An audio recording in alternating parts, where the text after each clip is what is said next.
So, very unfortunately, I had recorded this entire thing without audio. So, essentially, what I'm saying in this clip is I just wanted to apologize for the very obnoxious watermark that at random points does pop up on the screen, and also slightly touch over on the whole Trump situation. Because at the given moment, it looks like the left is giving a solid go at his impeachment. They've made numerous claims, some of which have legitimate backing, and will continue his right to freedom of speech and his right to the president, or continue to defend his right to the presidency, until an actually concise, solid argument is presented against him, in which I feel convicts him of a crime in some way. So if the left can successfully impeach him, I will respect the ruling. But as of right now, some of the things that he's saying are that the most recent one, reported 7 minutes ago, is that he's considering funding guns in school, which is something that the left will not like. And for that reason, I feel as though they're going to be pushing even harder on this narrative. So I wish him the best of luck in attempting to maintain his presidency. And I would now like to get into this video of why California is the single worst state in the United States of America. So, as I previously said, why I think that California is a bad state, I would not use the term failed state. So, the people were at first progressive, and they have now regressed into taking away people's right to free speech for safe spaces so that they can protect their feelings, which is absolutely absurd, right? So I completely disagree with that, and I just think that it's completely regressive and very pretentious that they feel that they're entitled to safe spaces where they can just get away with anything. So now to touch on the income tax, because of Prop 30, income taxes in California are spiking to what seems like will become an all-time high. The average Californian family pays $847 in income tax per year, which doesn't seem like that much, but when you look at the poverty level in the state, it really does add up. Because in places like California, not only do you have to pay $847 to the state of California, but you also still have to pay that money to the government. And same with not sales tax. Sales tax is all state, but they rank within the top 5 in sales tax, and the base sales tax there is 7.25 with a few add-ons, and the average is 6.5. So they have the highest base sales tax, but once you get into the add-ons, it goes a little bit down. But unemployment is still a serious issue, so affordability is terrible there.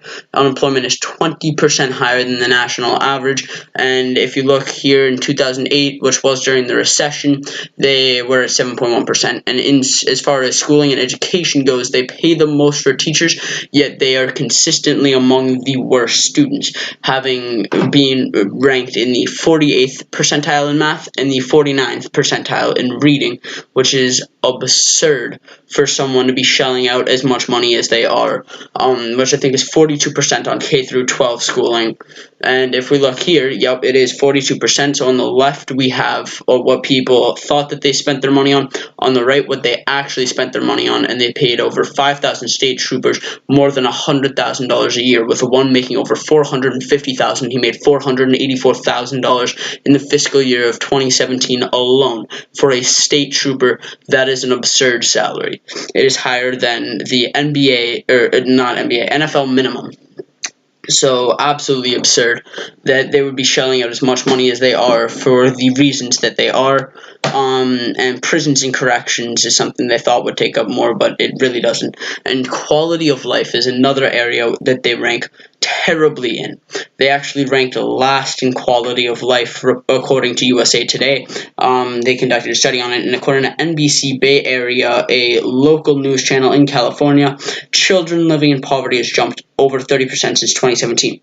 Regarding social justice and socialism, California is the forefront for these issues in the United States. They have their own Communist Party and regular Antifa rallies. Here, I just really want to get into the idea that Venezuela was ruined by socialism, and then it stunted growth in Cuba, where Hong Kong, which wasn't under socialist Chinese rule because the British had it, it was a-okay. Nazis were actually socialists, so the comparison to the right of Nazis rather than the left is absurd. And socialist kill count, if you will, they are very willing to murder people that disagree with their opinions, very hostile towards those that aren't on their side. So I feel like socialism as an idea is not the greatest. Capitalism is a system that works just fine.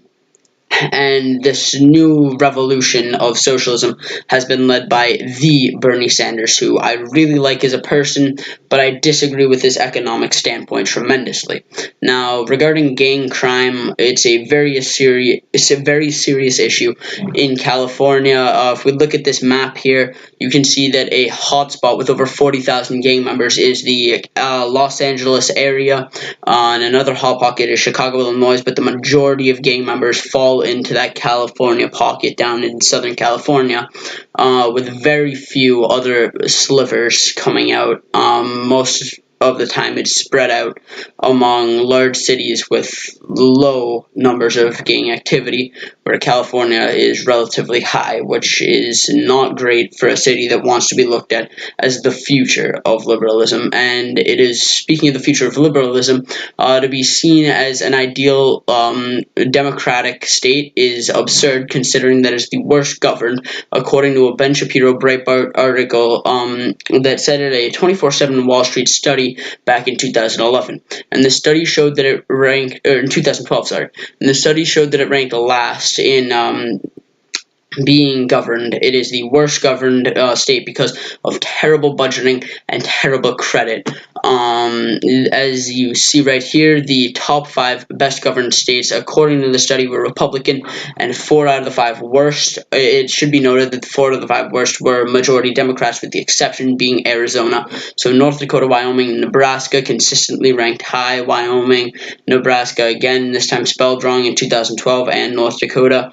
So those Midwestern states with nice fresh air that don't really bother any other states and are pretty self-sufficient rank fairly highly, whereas to Illinois, Rhode Island, Chicago, and Michigan in 2011 rank fairly low because they're rather dependent on the federal government or other states. So essentially I did that entire voiceover in one take, and I had a few errors that I would just like to go over right now. So, one particular one, I said that safe spaces were a place where these leftists and liberals can get away with anything. I mean, it's a place where anyone who's not a leftist and not a liberal cannot get away with anything, in the sense that they keep their feelings, I guess, sacred, and don't want them to be quote-unquote violated, so they establish areas in which your freedom of speech, your amendment given right, your First Amendment given right, is just irrelevant, and it just doesn't matter to them. So essentially, I just wanted to clarify that really quickly. Thank you.